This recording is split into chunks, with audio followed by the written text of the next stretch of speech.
안녕하세요. 정치를 사랑하고 좋아하는 대전, 세종, 충남 친구 여러분 안녕하십니까? 8월 둘째 주 정치 쇼핑몰을 오픈합니다. 오늘은 중구 이은권 의원님을 모시고 함께 해보도록 하겠습니다. 반갑습니다. 반갑습니다. 안녕하세요. 예, 안녕하세요. 예, 이은권 의원님은 자유한국당 대전시당 위원장 그리고 원내 부대표, 국회 과학기술정보통신방송통신위원회 상임위원을 맡고 계십니다. 많이 바쁘시죠? 바쁩니다. 오늘도 날라다녔습니다. 네. 아니 뭐 저희가 페이스북에 SNS에 보니까 뭐 입법 과정이라든지 봉사활동, 기타 여러 가지 기자회견을 통해서 바쁜 일정을 보내고 계신데 이렇게 와주셔서 감사드리고요. 예, 뭐 좀 제가 이렇게 또 뭐 와서 자리를 하게 돼가지고 우리 뭐 휴가들은 다녀오셨는지 모르겠습니다. 제가 방해놓은 거 아닌가요? 이제 가야죠. 지난 일일이죠? 시당 기자간담회 가지셨는데 거기서 다시 이제 당협위원장으로 1년 더 이렇게 위원장직을 맡게 되신 걸로 나와 있네요. 내년 지방선거를 또 진두지휘하시면서 아무래도 또 뭐 한국당 내, 자유한국당 내 여러 가지 현안들, 지역 현안들 좀 챙기시려고 바쁘실 텐데 그날 기자회견에서 말씀하셨던 내용들 조금 처음에 좀 말씀 나누고 싶습니다. 뭐 이제 우리 당 문제에 대해서 이렇게 말씀이 나오니까 참 제가 긴장이 됩니다.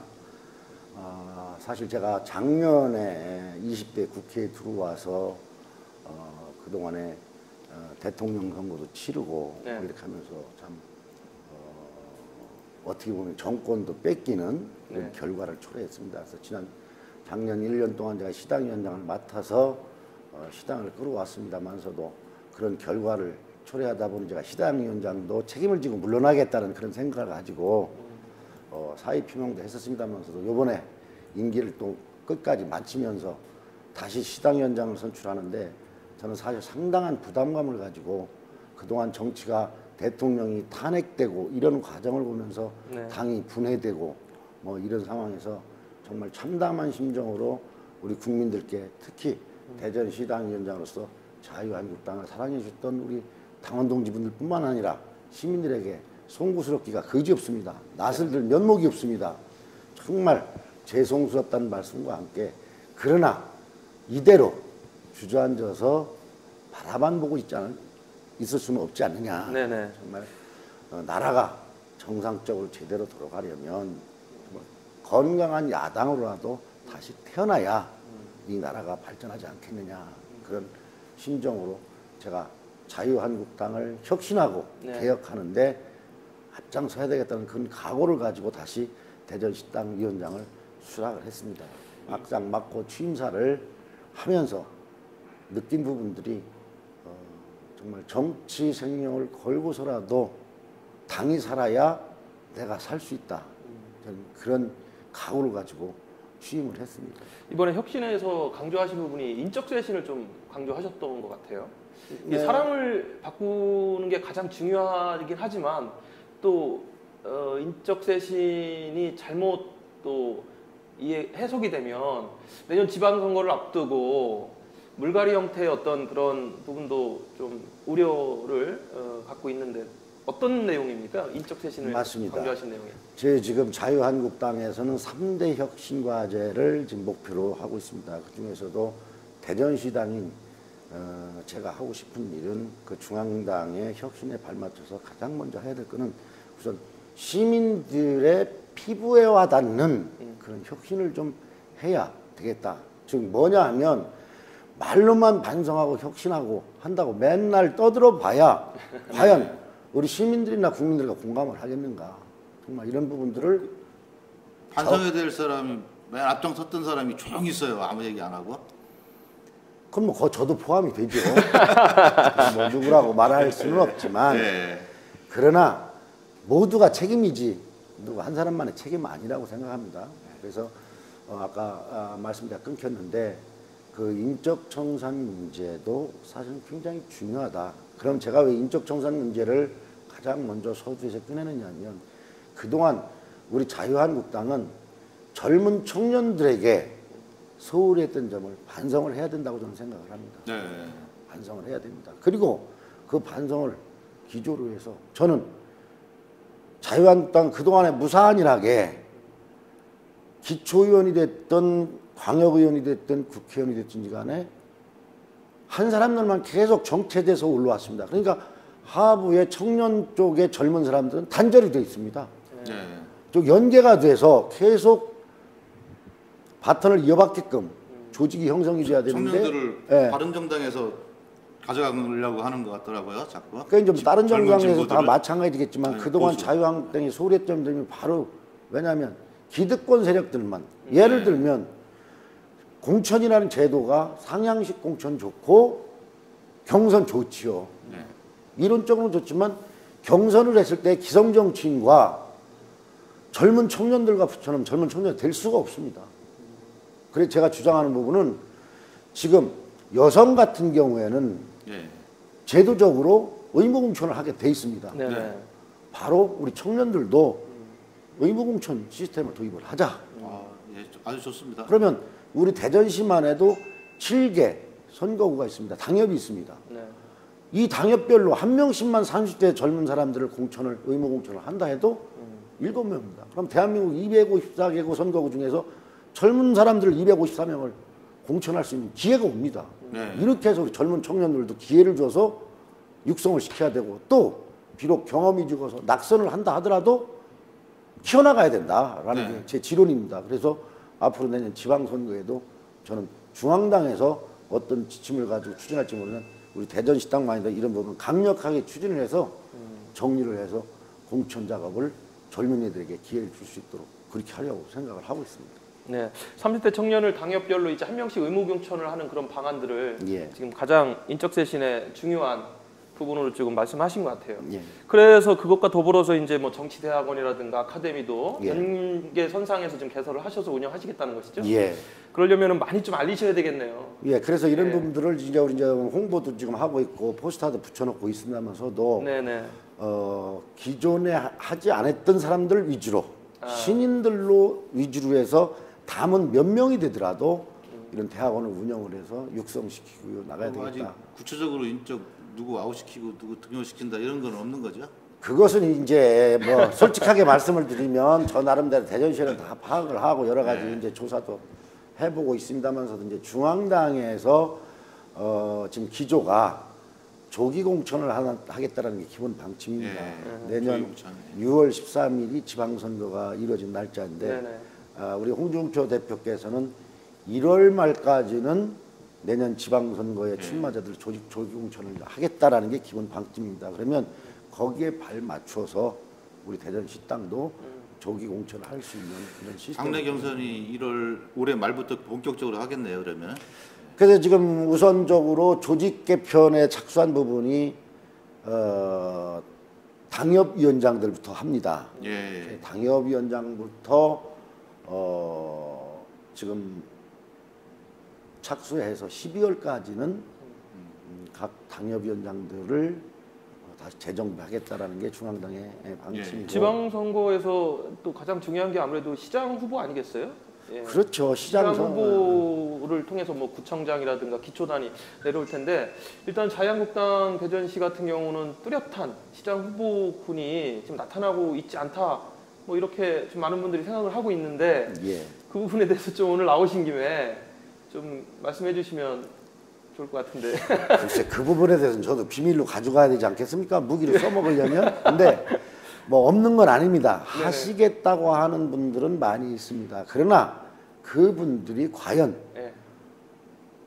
출전을 해서 당선이 돼야 되는데 예. 그럴 수 있는 여건이 돼 있느냐, 네. 또 그런 분위기냐 이런 부분들을 아마 정치는 무쌍하게 변해가고 있는 그런 살아있는 생명체와 같기 때문에 네. 아마 임박해서 그 사회적인 분위기나 여론에 잘 반영을 해서 당선 가능한 후보로 우리가 공천을 해야 되지 않겠나 생각합니다. 그래도 가장 활발하게 활동하고 계시고 또 많이 부각되고 있는 분이 전 우리 박성유 시장님 정도가 지금 예.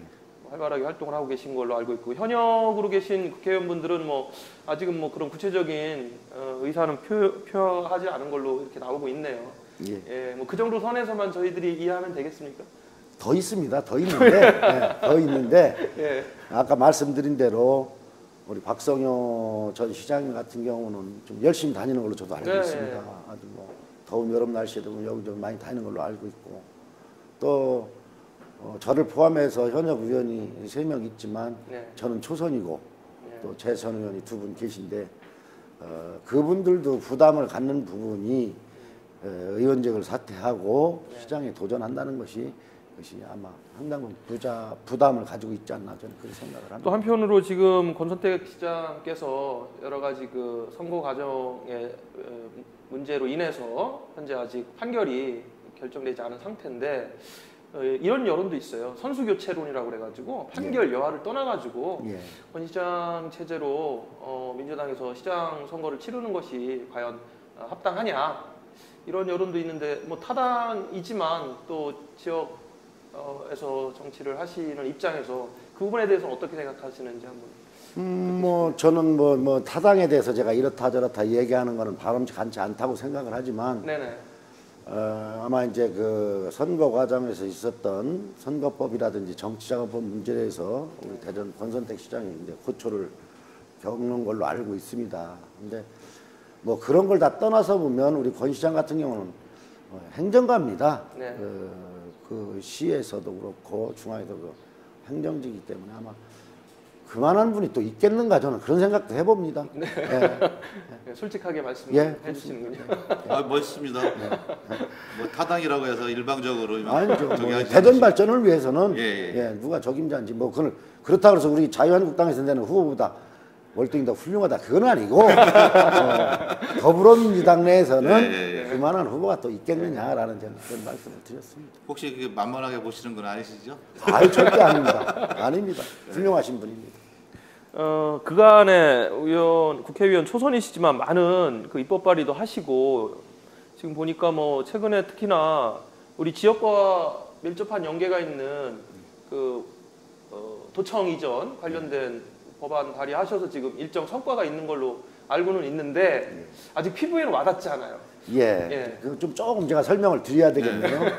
19대 국회 때 도청 이전 특별법이 통과가 됐습니다. 그러나 그 도청 이전 특별법을 뒷받침할 수 있는 실질적으로 부지를 우리 대전시에서 활용할 수 있는 근거가 좀 부족해서 국유재산 일부 특례법이라 국유재산 제한 특례법이라는 게 있습니다. 그걸 제가 20대 국회에 들어와서 첫 의원 입법으로 발의를 해서 지난 1월 20일 날 국회 본회의를 통과를 시켰습니다. 네. 그래서 그 국유재산 제한 일부 특례법이라는 건 뭐냐면 충남도청 부지를 우리 대전시가 무상양혈을 받거나 장기 임대를 해서 사용할 수 있는 그런 법적 근거를 마련한 것입니다. 그래서 거기까지 다 해소가 됐고 또 지난 정기국회 때 제가 예산을 1억 2천 감정평가 수수료라고 합니다. 이걸 반영을 해서 지난달 20일경에 감정평가가 이루어졌습니다. 네. 일의 시작인 거죠? 예, 시작이 됐고 또 이제 그 부지 활용 방안에 대해서는 지금 문체부에서 용역을 다 끝낸 걸로 알고 있습니다. 그래서 충남도와 대전시와 또 우리 문체부와 협의를 좀 거치는 과정이 있습니다. 지금 지역에서는 이제 문화재청을 도청 부지로 좀 이전을 하면 어떠냐라는 그런 여론들이 있고 또 그 부분에 대해서도 의원님도 어느 정도 공감하는 걸로 알고 있거든요. 그게 좀 타당할까요? 일정 면에서는 타당하지만 지금 중요한 문제는 예. 이제 시대가 요구하는 것이 우리 중구 지역의 국민들께서 네. 그 부분에 대해서 원도심 활성화에 어떤 것이 더 좋으냐라는 놓고 아마 이런 공론이 있을 수가 있습니다. 그런 돈이 부분은 많이 들어오고 장기간 들어오는 그런 사업이 중요한 거죠. 일단은 그 많은 분들이 모여서 낙후된 활성화시킬 수 있는 이런 시설들이 들어오는 게 좋게 이제 기본적인 생각이기 때문에 문화재청 들어오는 문제는 저도 일단은 긍정적으로 생각을 합니다만서도 네. 우리 국민들과 함께 공감대를 이뤄봐야 되겠다 뭐 그런 생각을 가지고 있습니다. 뭐 구체적으로 뭐 준비하셨던 것들. 그 사실은 제가 문화재청이 만약에 도청 부지로 오게 된다라면 네. 지금 중소기업청하고 군산동에서 청사를 같이 쓰고 있습니다. 네, 문화재청이. 그렇죠. 문화재청이. 예. 문화재청을 충남도청 부지로 옮길 수 있다면 중소기업 벤처부죠. 예. 이것을 문화체청을 다시 같이 쓰면서 네. 대전에 중소기업부가 있어야 되겠다고 제가 주장을 하고 있습니다. 아, 부로 승격되면서 이제 공간이 협소하기 때문에 뭐 예. 세종시로 가야 된다 뭐 이런 부분들을 예. 문화재청을 도청 부지로 이전을 하고 그 예. 공간을 예. 중소기업 벤처부로 하면 저는 그런 주장을 지금 굉장히 하고 좋은 있습니다. 생각이신데요. 처음 듣는 주장인 것 같은데요. 제가 좀 생각이 부족한지는 모르겠습니다만서도 우리 대전에 있는 특히 이제 지도자분들, 특히 정치인들이 이런 문제를 앞장서서 좀 이야기를 해줘야 된다 싶어서 제가 나서서 지난달 초에 그 얘기를 했습니다. 현재 정부에서 중소기업청을 중소기업 벤처부로 격상시킨다고 해서 지난 국회에서 정부 조직이 통과를 했습니다. 그래서 예. 제가 중소기업 벤처부는 대전에 둬야 된다라고 제가 강하게 요청을 했습니다. 아, 그 굉장히 중요한 것 같아요. 지난번에도 그 KTX 서대전역 예. 경유 문제가 이제 오송역으로 이렇게 직접 빠지면서 예. 지금 그때 이제 의원님도 많은 지역에서 활동을 하셨는데 예. 어찌됐든 지금 뺏겼어요, 그죠? 예, 예. 그래서 이번에 중소기업 벤처부 승격도 또 우리 대전이 당하고 있는 거 아니냐 이런 이야기들 많은데 좀 적극적으로. 이제 서대전역 KTX하고는 좀 양상은 틀린 부분이지만, 예. 네네. 틀린 부분이지만 저는 거기에 더 나가서 사실은 과학기술정보통신부도 대전으로 와야 된다고 주장하는 사람입니다.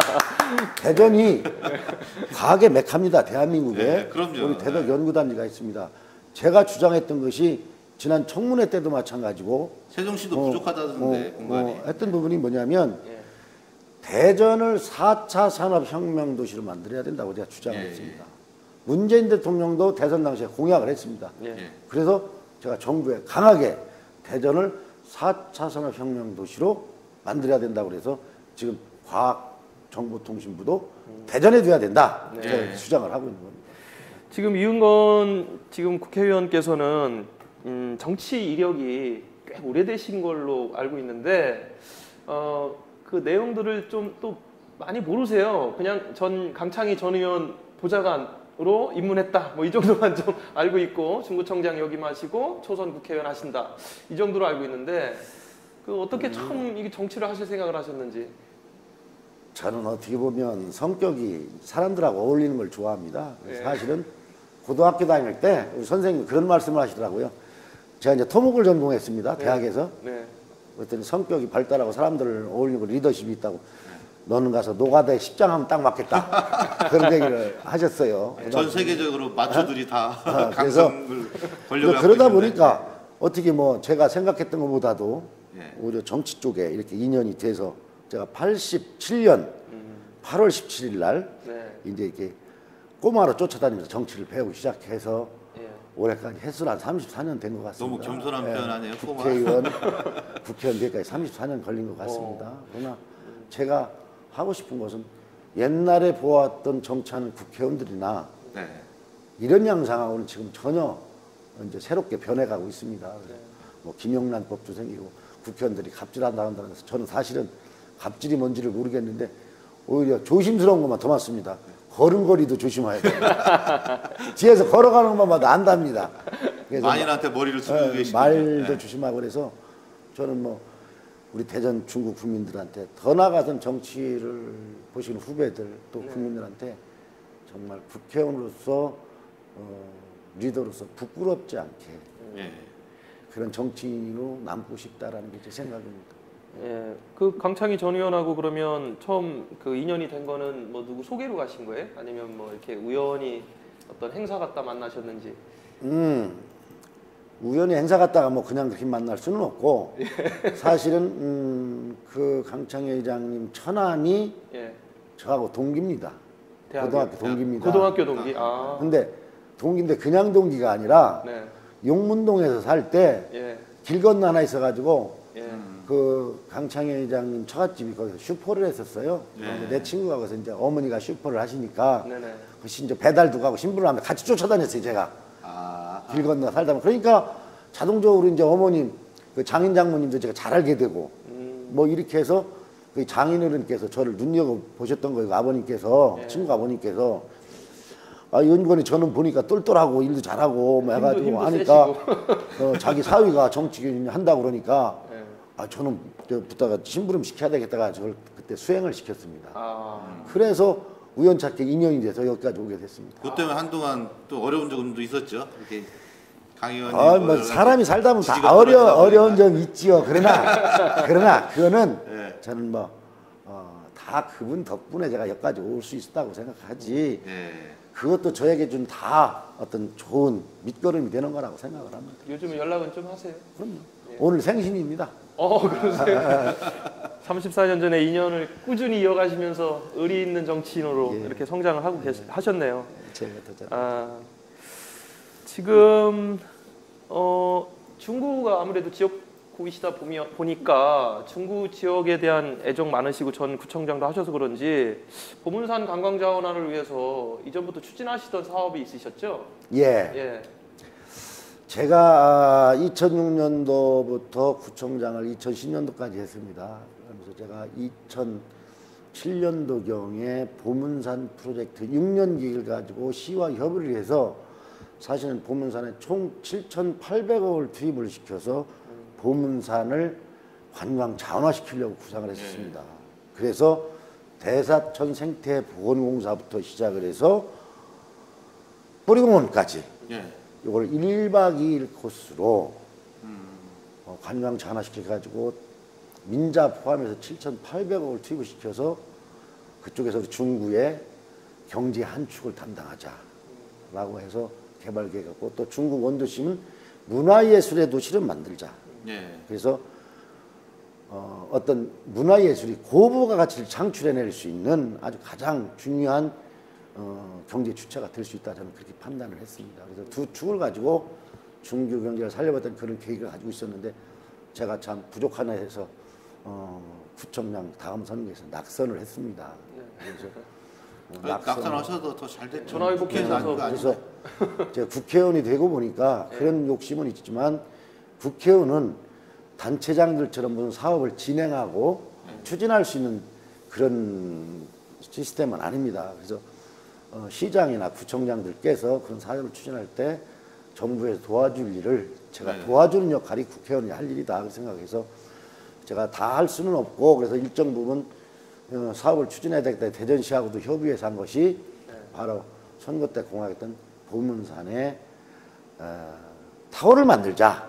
타워를 만드는데 네. 서울에 남산 타워도 있고 네네. 뭐 대구에 용두산 타워도 있고 부산에 용두산 타워도 있고 대구 타워도 있고 그래가지고 대전에는 그런 일반 타워 같지 않은 대전은 과학의 도시니까 사이언스 타워를 만들자. 네. 제가 대전시장한테 같이 건의하기도 하고 그래서 대전시에도 이 부분에 검토를 해서 함께 추진을 해보자 이렇게 하고 있습니다. 우리 외국 보면은 뭐 에펠탑 같은 경우도 그렇고 지금 보면 거기다가 송신소도 만들고 관광 자원화도 큰 탑을 만들어서 랜드마크로 활용하는 거 많잖아요. 예. 평지에다가도 그 TV 송신소 만들 겸해가지고 타워를 만들고 하는데 대전 시내에는 그런 타워가 없는 거예요 지금. 예, 타워가 없죠. 예, 식장산에 있는데 거기까지 가려면은 뭐 관광표가 만들어지지 근데 않고. 식장산보다는 대전하면 보문산입니다. 그렇죠. 예. 보문산이기 때문에 보문산이 또 중앙에 있기 때문에 예. 여기에 타워를 만들면 대전시를 다 조망할 수 있고 네. 또 접근성도 좋고 뭐 이리 해서 옛날처럼 타워를 그냥 타워용으로만 만드는 게 아니고 예. 그 타워 안의 공간들을 잘 활용할 수 있는 이런 그 뭐라 그럴까요? 세미나실도 만들고 예. 뭐 이래 해가지고 하려고 구상. 그럼 진행되는 겁니까? 저는 강한의 요구가 추진을 하고 있습니다. 그래서 대전시하고 지속적으로 협의를 하고 있습니다. 그래서 대전시에서도 상당 부분 긍정적이고 진척이 돼가고 있는 걸로 제가 파악을 하고 있습니다. 네. 대전이 랜드마크가 될 수 있겠네요, 진짜. 만들어지면 랜드마크. 제가 알고 계신 경제국장 하시던 분도 이거를 준비 얘기를 하시더라고요. 그래서 예. 했는데 좀 아직 구체적으로 가시화는 안 된 것 같아요. 예. 시청 저도 내에서는 지속적으로 제기를 하겠습니다.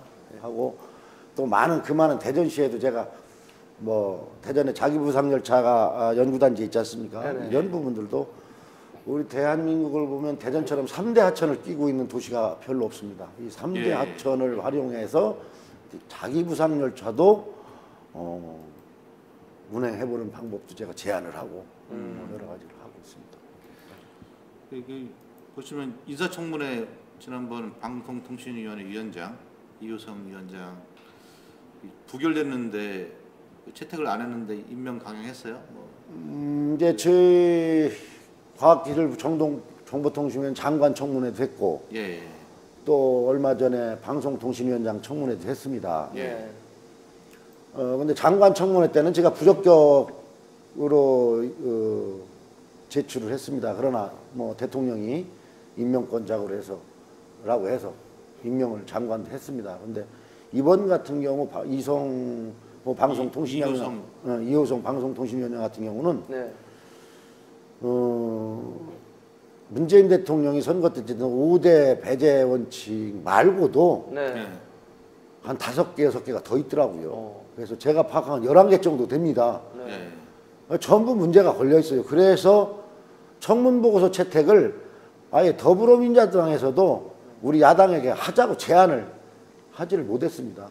그렇게 하지도 않은 상태에서 대통령께서 하자고 제안도 없었다. 네, 제안도 하지 않은 상황에서 대통령이 임명해버렸습니다. 그럼 여당, 야당 그런 부분에서 좀 가장 핵심적인 문제점으로 나타나는 게 어떤 거였죠? 바로 이제 그 위장전입 문제. 위장전입. 예, 그러면 이제 위장전입인데 제가 주장하고 싶은 것은 예. 뭐 사람이 그럴 수도 있다라고 보는 관점도 있어요. 왜냐하면 94년도까지 위장전입이 3건 있었습니다. 그 부분은 자녀를 위해서 위장전입을 했다고 합니다. 학군 문제 때문에. 네. 부모 입장에서 그럴 수 있겠다. 한편으로는 우리 국민들도 이해하는 분이 있을 수도 있습니다. 그러나 투기를 위한 위장전입을 했다라는 것은 용납하기가 힘들고 네. 또 위장전입을 했다 해도 지금 거짓말을 하고 있습니다. 장관 그 위원장을 한다는 사람이 잘못된 부분은 잘못됐다고 사과를 하고 국민께 용서를 빌어도 네. 부족할 텐데 끝까지 그건 2005년도에 넘어가면 문재인 대통령도 문제가 된다고 그러니까 2008년도에 위장전입을 한 겁니다. 개포동에. 네. 그러니까 그걸 인정을 안 합니다. 인정을 하면 저는 용서를 해주겠어요. 차라리.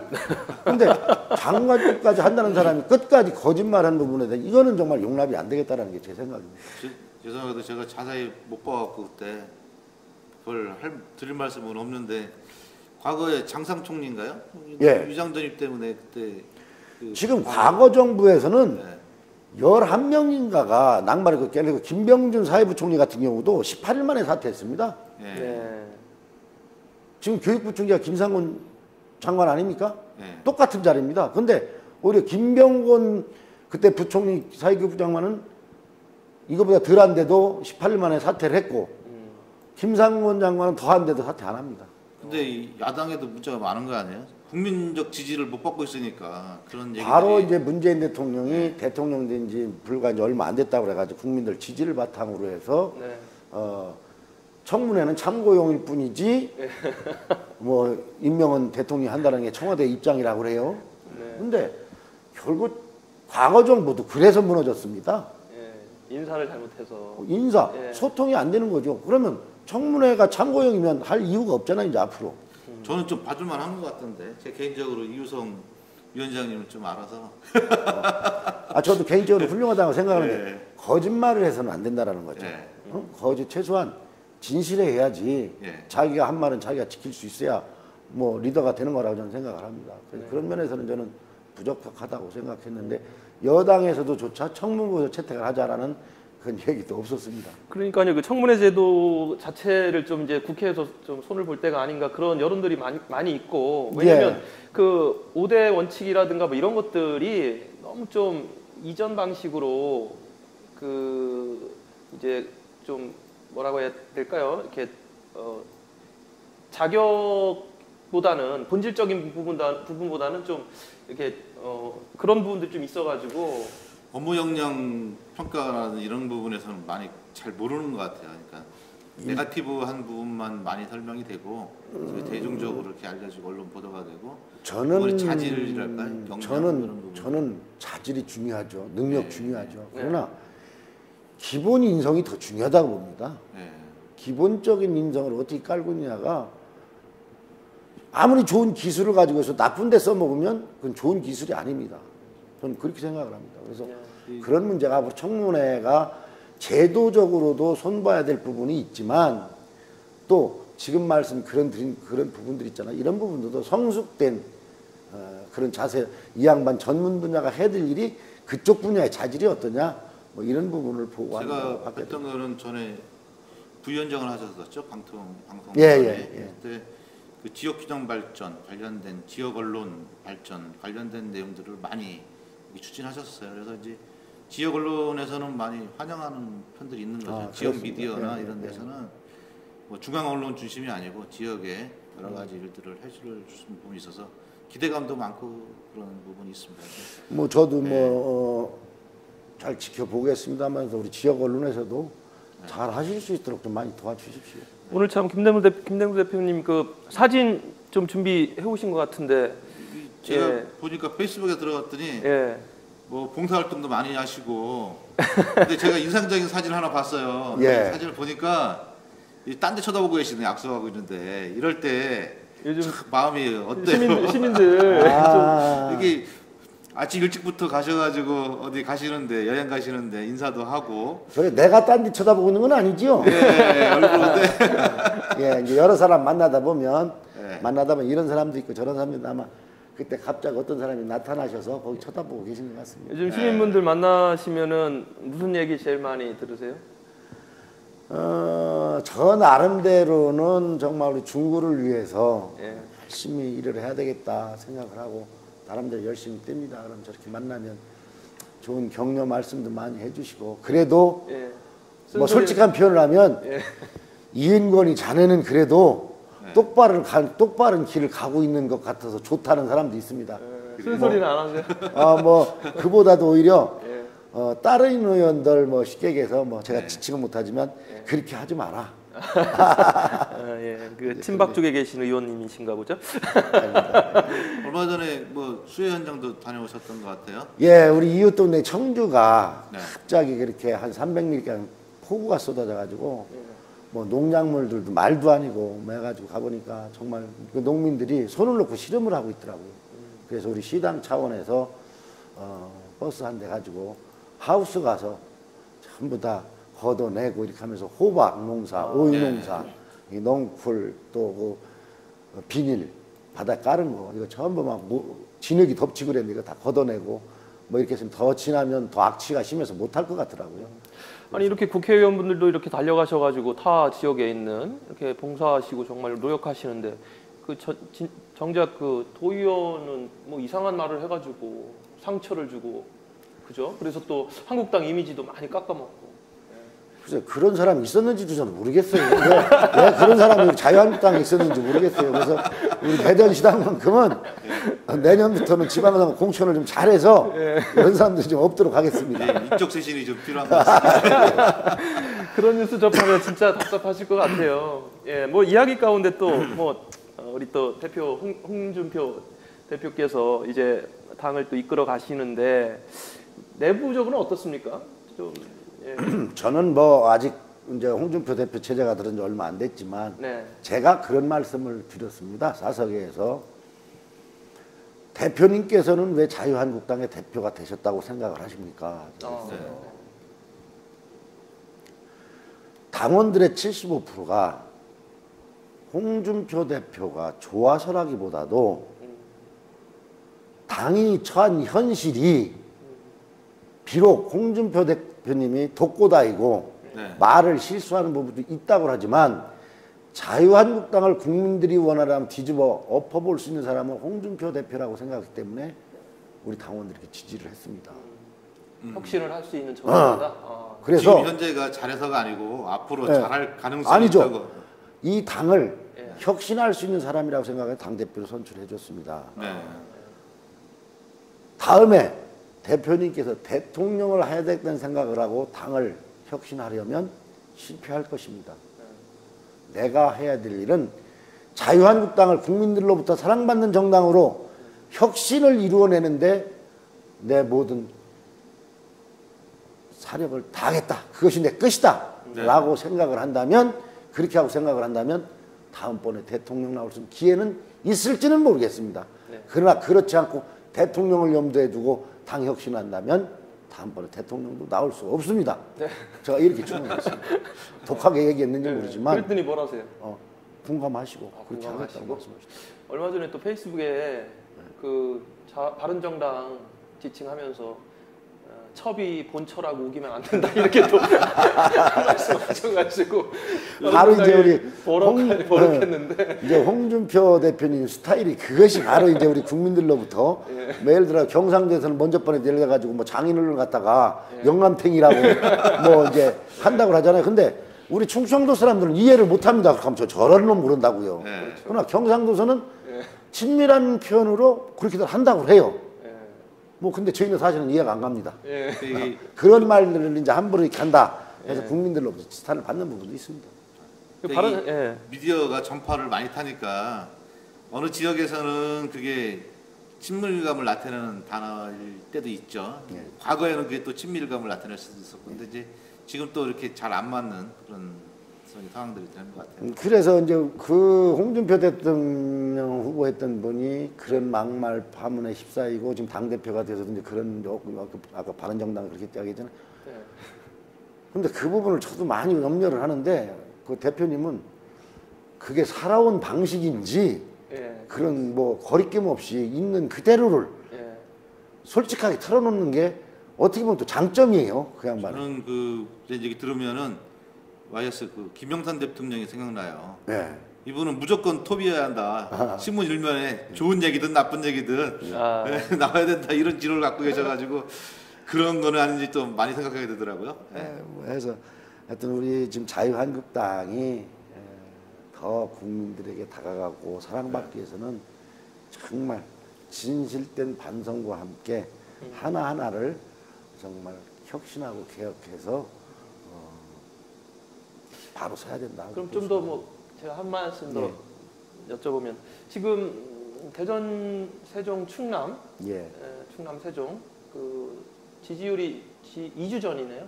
15.3% 이렇게 좀 자유한국당 나왔는데 어떻게 좀 지지율 회복이 될 것으로 기대를 하시겠죠? 그럼요, 당연하죠. 당연하죠. 언제쯤이면 이런 것들이 좀 변화가 있을 거라고 예측하시나요? 글쎄 뭐 제가 전문가는 아닙니다만서도 아마 올 연말 정도면 어느 정도 가닥이 잡힐까 싶지 않습니다. 새로운 정부도 뭐 실수도 좀 생기고. 왜냐하면 그래서 새로운 정부도 이제 대통령이 들어서고 나서 새로운 정책들을 많이 내놓다 보니까 과거 정부에서 했던 잘못됐던 점보다 신선한 감이 있습니다. 신선하게 느껴지잖아요. 그러나 그 신선함이 곧 잘한다는 건 아닙니다. 정말 국민들이 조금 불편해하더라도 대통령이라면 앞날을 위해서 나라의 앞날을 위해서는 이해시키고 설득시키는 데 소통이 필요한 거지 어떤 인기를 얻기 위한 이런 국민들과의 소통은 저는 소통이 아니라고 생각합니다. 진정으로 정치권에서 여야와 대립할 때 국민들과 대립할 때 예를 들어서 사드 문제도 저는 그렇게 생각을 합니다.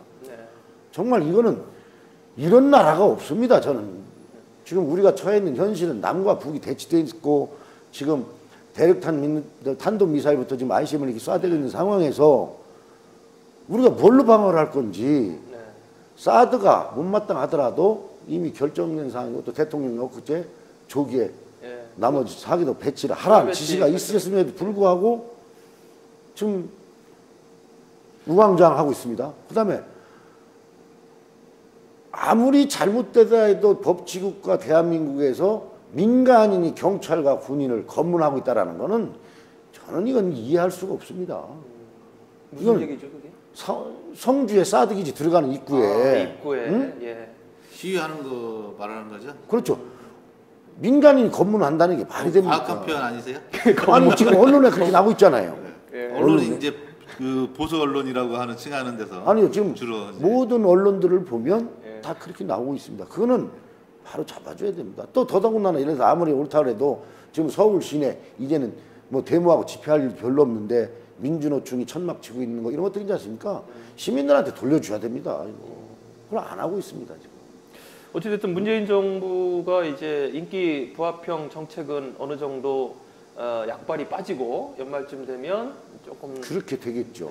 냉정하게 바라볼 것이다. 국민들이 이제 그거는 이제 그쪽에서 뭔가 잘못했을 때고 그러면 이제 한국당에서 뭘 잘해야 될 것도 있을 것 같은데. 그래서 지금 이제 우리 예. 한국당에서 하는 것이 이제 홍준표 체제를 이제 들어와 가지고 지금 혁신을 하겠다는 거 아닙니까? 네네. 혁신을 해서. 근데 지금 언론에 보니까 뭐 발표가 늦어지고 계속 뭔가 내부적으로 혁신안이 어제 발표했죠.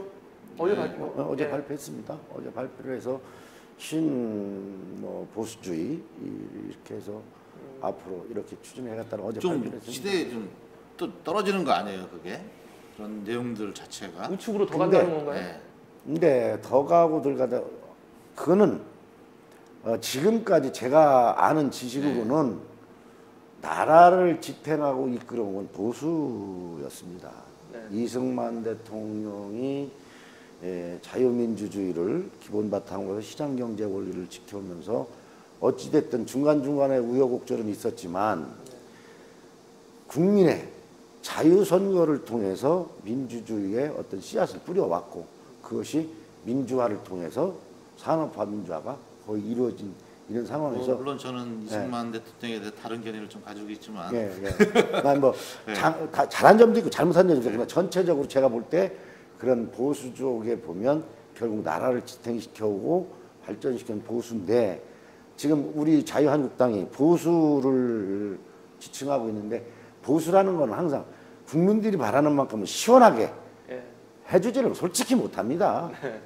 왜냐하면 이성적으로 판단을 해야지 감성적으로 접근하다 보면 그게 정책에 실패가 나올 수도. 그러나 인심을 얻고 표를 얻는 감성적인 게 훨씬 좀 낫습니다. 하여튼 뭐 제가 뵌 부분들은 보면은 우리 이은건 위원장님께서는 뭐 나름대로 열심히 그동안에 제가 진솔되게 하는 모습을 많이 봐서. 근데 오늘 이렇게 얘기한 것 중에 제가 너무 나가서 실수한 얘기는 없는지 모르겠습니다. 이승만 얘기한 거는 제가 볼 때는 조금 많이 나가신 것 같아요. 빼주세요.